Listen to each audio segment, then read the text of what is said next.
African Renaissance. The concept that the African people and nation shall overcome the current challenges confronting the continent and achieve cultural, scientific, and economic renewal is here, with young men and women taking the lead. Some call them the new school heroes. We call them under 40 CEOs. How to improve inclusion in public service. And I'll start with what, in my opinion, is the role of government. Government's role is primarily to ensure there's an equitable distribution of resources across the citizenry.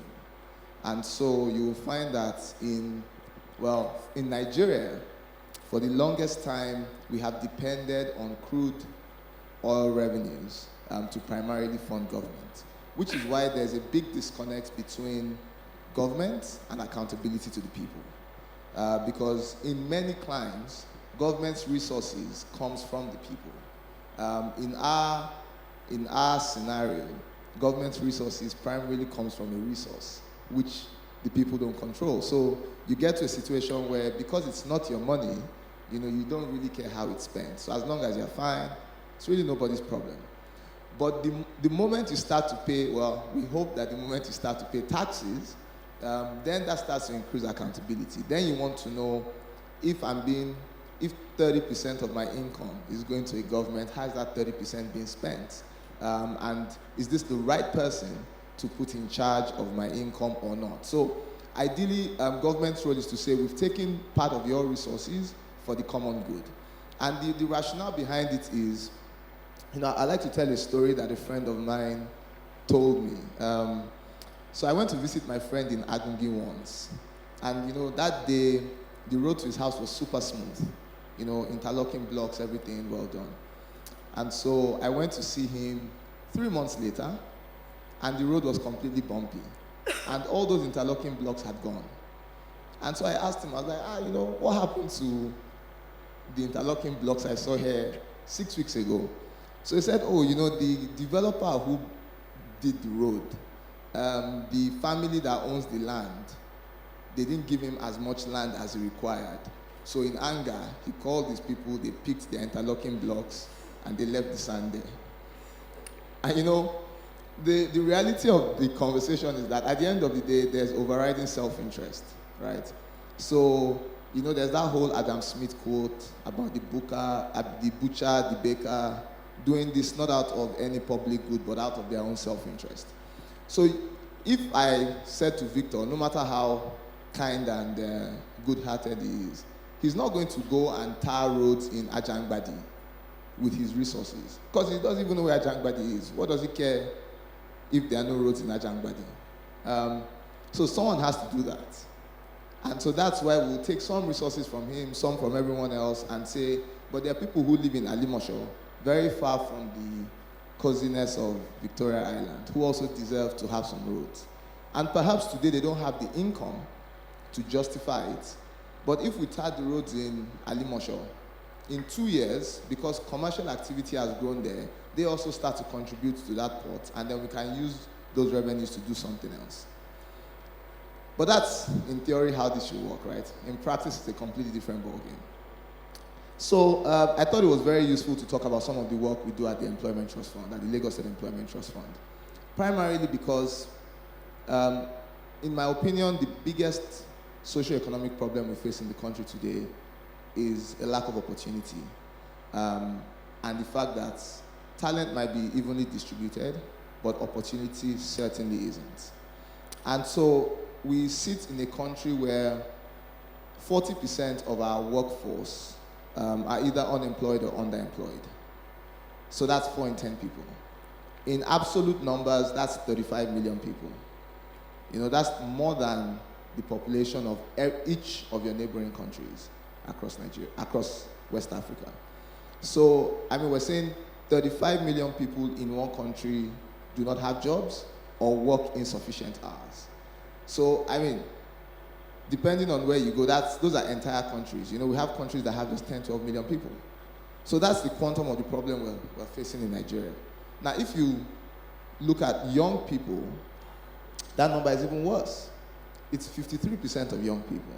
Now, that's 23 million people who are unable to find jobs or who are unable to work sufficient hours. So when you hear that there's been a suicide bomber in Bama, it's a lack of opportunity because that person in Bama has absolutely nothing to lose. And that's why the person will strap a bomb around their waist and then try to hug a soldier.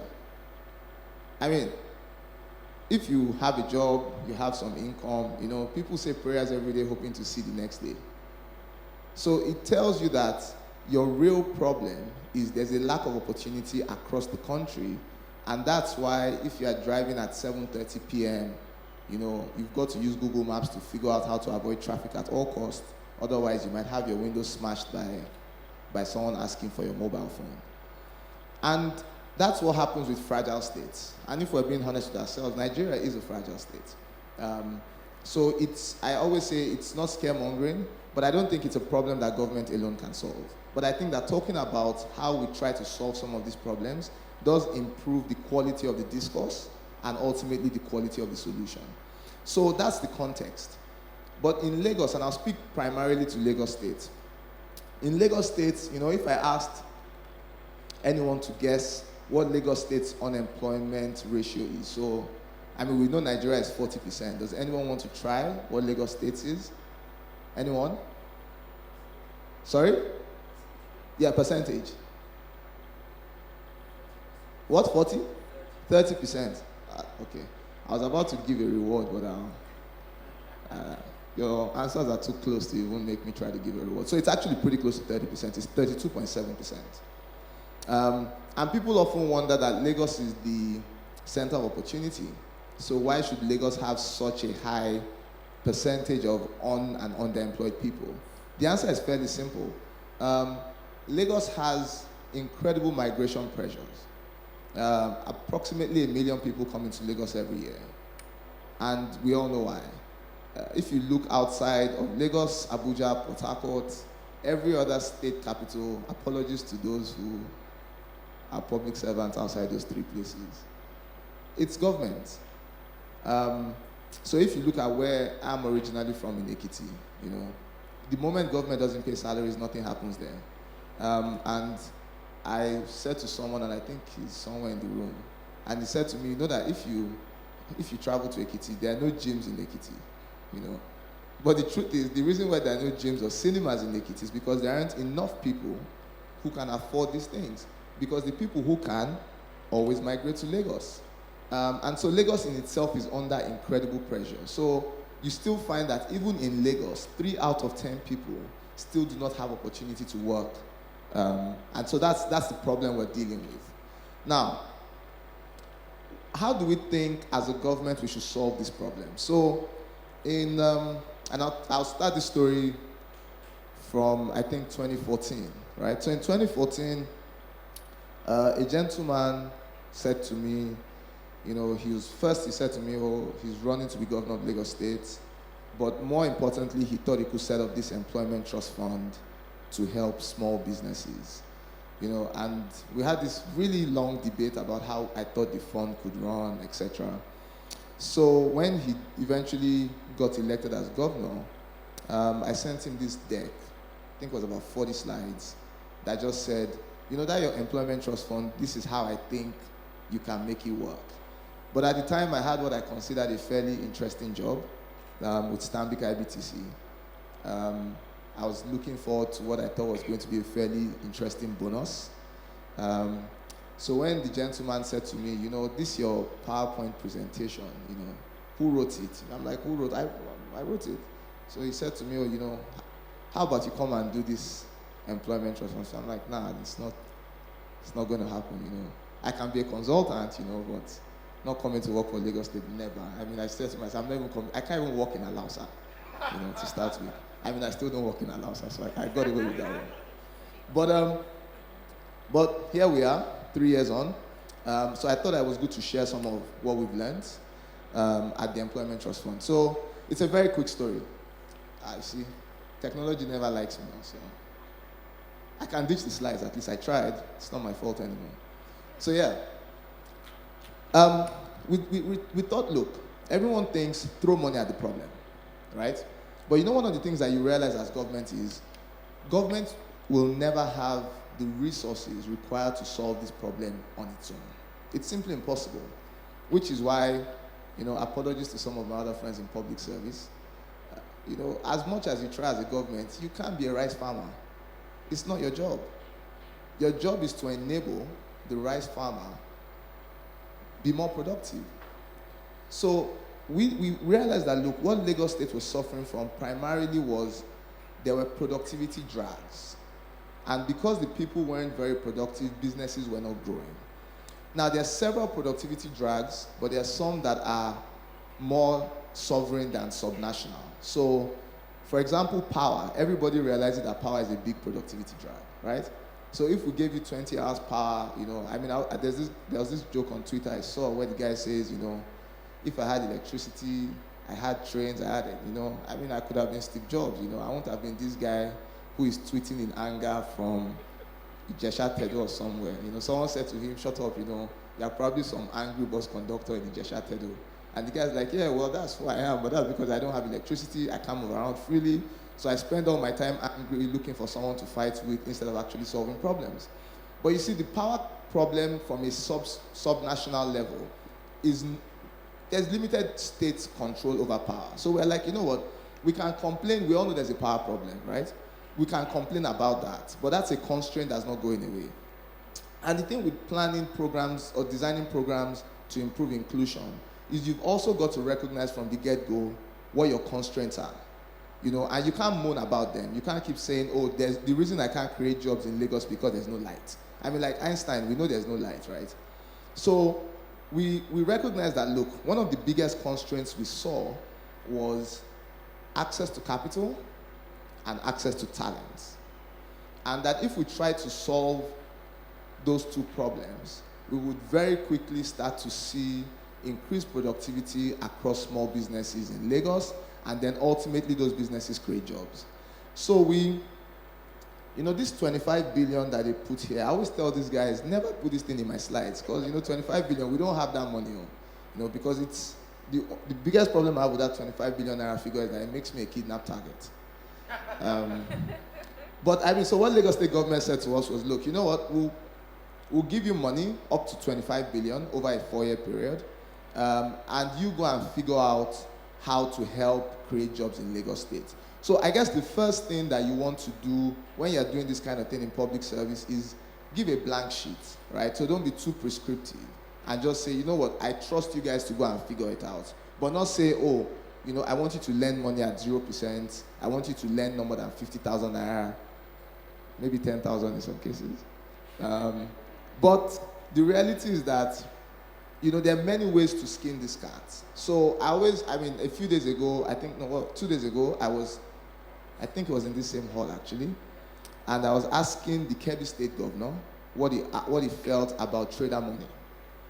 And you know, when you sit in Victoria Island, it's fairly easy to dismiss giving 10,000 naira to micro entrepreneurs. You know, is it the most effective use of capital? I don't know. But is it effective if it goes to the right micro entrepreneurs? Absolutely. Because for the woman who sells akara on the road, her entire stuff is like worth 5K. So giving her a 10,000 naira loan is what makes her go to the market once a month instead of every other day because she only makes 2,000 naira per week. You know, so whether that's the most effective use of capital is different, right? But as a social intervention program, if you do it properly, you are solving the bottom of the pyramid problem. Now, we chose to go a bit higher than that because we also felt that our work is not to be a lender. Our work as a fund is to take first mile risk and then subsequently invite lenders to come and support these businesses because then we can deploy that capital elsewhere. So what we've done so far is I believe now given over 6 billion naira to approximately 8,000 businesses. That number should go to 10,000 businesses by the end of the year. Thank you very much. But there are some very important philosophies in that program. The first is, and I get this all the time, where someone comes to me and says, you know, you have to give me a loan. And I'm like, yeah, we'll give you a loan. But the truth is, I have absolutely no control over it. And I always say to the people, if your business is great and you put together a great document, the chances that you get the loan it's very high. Because the first thing about democratizing opportunity is that you mustn't handpick who gets that opportunity. And it's a very important part of planning or executing these programs. The moment you start to pick the winners yourself, you're doomed to fail. Because at some point, it's an inefficient approach if you're handpicking winners. And it's obviously going to be abused. So the first thing we did was completely open process. You apply online. Nobody knows who you are. When your applications are being marked, nobody knows whose application they're marking.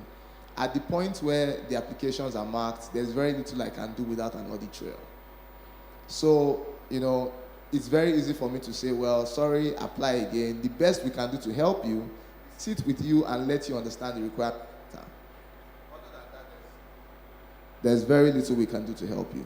So, because what you don't want is to sabotage the process with nepotism.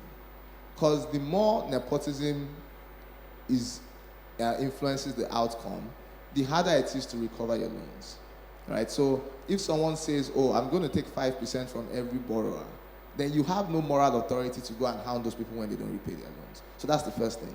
The second thing for us is we don't really we focus on repayment, right? So loan repayment is a necessary but insufficient condition. What we are more interested in is the ability of that business to create jobs. Because remember, what separates us from a lender is that we have a job creation outcome. So apologies to anyone who has a shop in Balogun Market. But if we give you 10 million naira today, and all you're going to do is still trade out of the same shop, just increase your stock, still have your one sales girl, the chances you get a loan from us is a lot slimmer than someone who's a tailor, who's going to expand their business, hire 5 new tailors, and by extension create jobs in the state. So job creation for us is a very important outcome. And the thing about designing programs for inclusion is that you can't have many goals. You've almost got to be laser focused and say, you know what, what's the big goal? Is the big goal creating jobs? Then everything you do has to be aligned towards creating jobs. So when you're lending to businesses, they have to be businesses that create jobs. And obviously, even in this space where, this is almost like a social impact program, there's still always clowns who feel that, this is government money, so, we can take it and then go to SIP and buy some champagne, And there's some people that, sometimes I see them on my WhatsApp stories, because I check that thing a lot. When you're a lender, you check everything, WhatsApp stories, Facebook, Instagram, and I see them, they're killing it on Instagram, but they're owning the employment trust fund. So, when we take them to court in December, we'll also kill it on Instagram because we'll post their photos. But you see, that's the reality of this stuff, right? You've got to be very clear about consequences.